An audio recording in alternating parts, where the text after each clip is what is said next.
What is up? Welcome into today's episode of Pushing the Pile, brought to you by FanDuel Sportsbook. Make every moment more. I'm Mike Renner, joined today by Kyle Long and John Breach. And on today's show, we'll be getting into bold predictions for the Week 12 slate, and then getting into some of the matchups that we think will decide the key games on the schedule. But John, since this is your very first show with us, we're going to get into your bold prediction right off the rip. What do you got for us ahead of Week 12 here? All right, guys, I got a crazy one. The Rams upset the Eagles, and Matthew Stafford throws 4 touchdown passes in the game. Now, I already know what you're thinking. Reach, this is the worst bold prediction of all time because Matthew Stafford threw 4 touchdown passes last week against the Patriots. But I just want you guys to know this prediction is all about the Philadelphia Eagles. They have not given up 4 TD passes in a single game this season. They haven't even given up 3 TD passes in a single game this season. They've had one of the best secondaries. We've seen what Quinyon Mitchell's been doing this season, arguably a defensive rookie of the year candidate. And let me throw out, the Eagles haven't even given up 2 TD passes since October 1st. So they have just been shutting down everyone over the past month and a half, but they are going to be in for a rude awakening on Sunday night.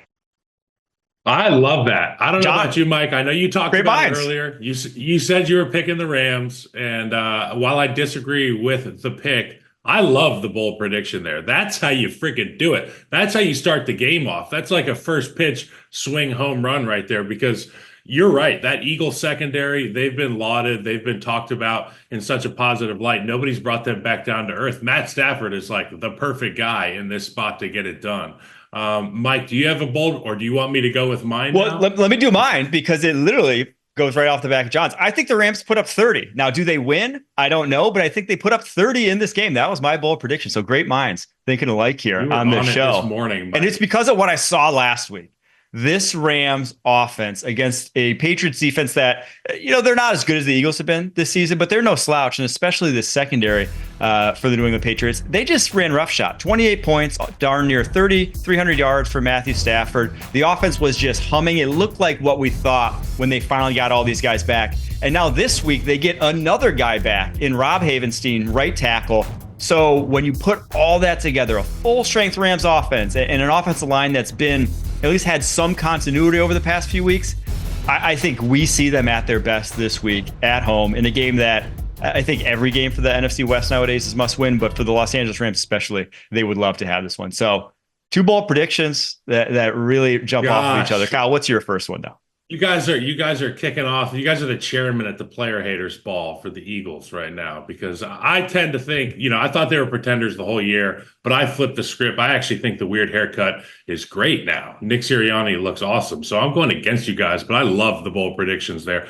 Mine is going to be starting with this young lad, McConkey from the Los Angeles Chargers. I got him going for 150 via the text group chat text to get this bold prediction thing kicked off. But I think he could go for 185, 190. I'm not quite going to say 200 like I almost did for Saquon this past week. But Lad McConkey becoming such a big part of this Chargers offense. We've talked about it week in, week out about this Ravens secondary. They struggle, particularly on these explosive plays. I'm going to look for Justin Herbert to try to make a statement early and often. We talked about it on the podcast this morning. How do I think that Justin Herbert, Jim Harbaugh, and this offensive crew gets rolling early? I think they go for explosives early. Lad McConkey is going to be a huge part of that. I know he had a big week last week. He's bigger this week in a bigger spot. I just think it's the writing's on the wall for the Chargers to explode and for Lad McConkey to get even more of a share of this offense. That's just what I see happening this Monday night. I don't hate it. I love it. Because one, Lad, over his last 4 games, 200-plus yard games. Now, he's never gone for 150. That would be a career high.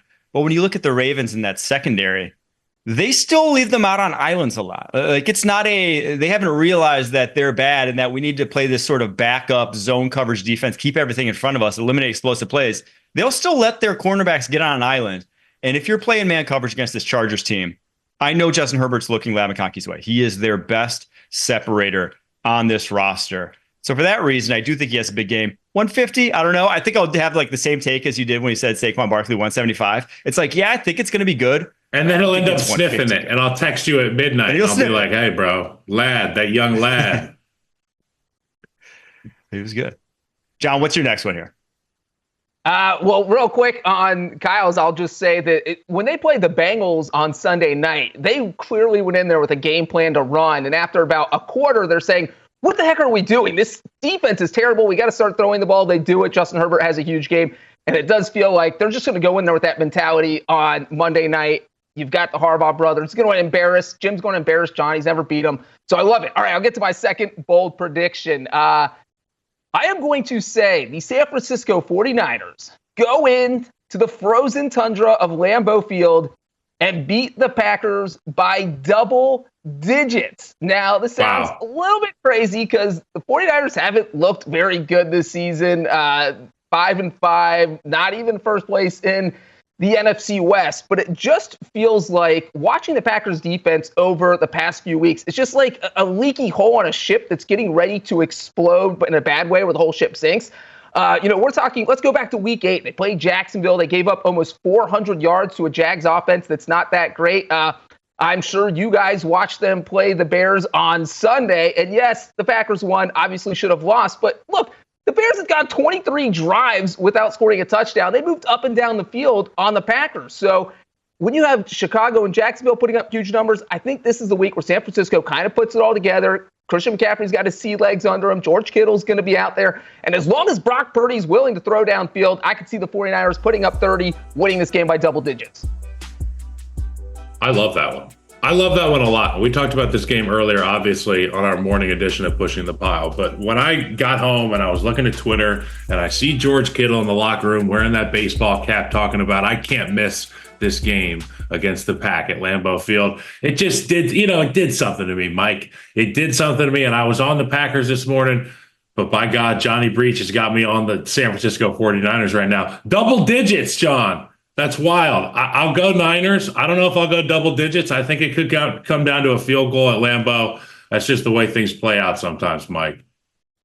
I can't in good conscience get on board with this one, obviously. I know my mic's covering it right now, but we got a G on the chest here because we've been around this team a while. And this defense, I will admit, it's a lot better than Packers teams in years past, but I'm not sold. And especially, oh no, you got the San Francisco 49ers helmet there. That's especially when Jair Alexander may not play again. If Jair Alexander doesn't play, I am worried. They don't have the depth at corner to make up for him not being out there. He really cures a lot of ills on that back end.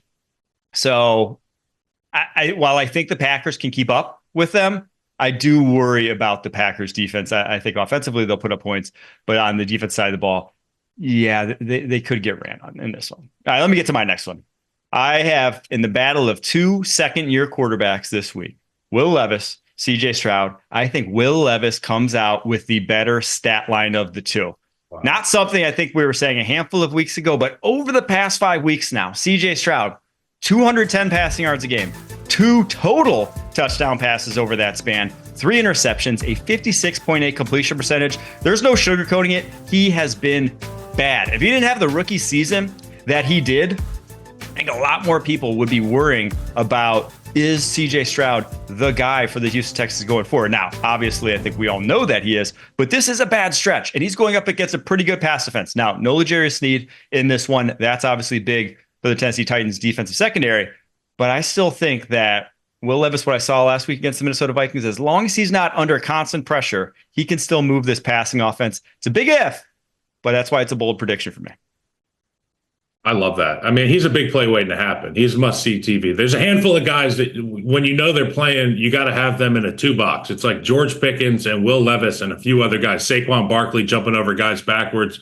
But Will Levis, when he plays, he's an explosive pass waiting to happen. He's a hero-type football play waiting to happen. So I can totally see him getting super up for this game. And obviously, C.J. Stroud's come back down to earth. There's just been so much turmoil at the offensive side of the ball. Slowick, question marks. Nico Collins injury, Stephon Diggs out for the season, offensive line reshuffling. I could totally see that happening, but it's really bold, Mike. That's really bold. Will Levis outplaying CJ Stroud.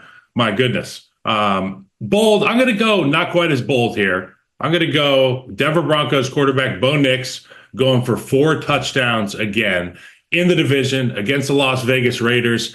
I just think something is really vibing right there in Denver. And I feel like if he goes out and has another one of these 4 touchdown games against a group that's banged up on the back end, Ja'Cory Bennett dealing with an ankle, a lot of injuries in Las Vegas. They're trying to get a temperature check every single week with that group. I also think you could benefit from getting some free plays. I don't know if you saw Mike McDaniel and this Dolphins offense kind of getting after Max Crosby's aggressiveness, doing a little jujitsu, using Max's aggressiveness against him. So maybe some free plays for Bo Nix. Look for one of those free plays to become a touchdown, 4 of them for Bo Nix. And I think he keeps climbing that offensive rookie of the year ladder there, Mike. Before we get to my take on that, can we get that Bo Nix graphic back up? Why did he look terrifying in that?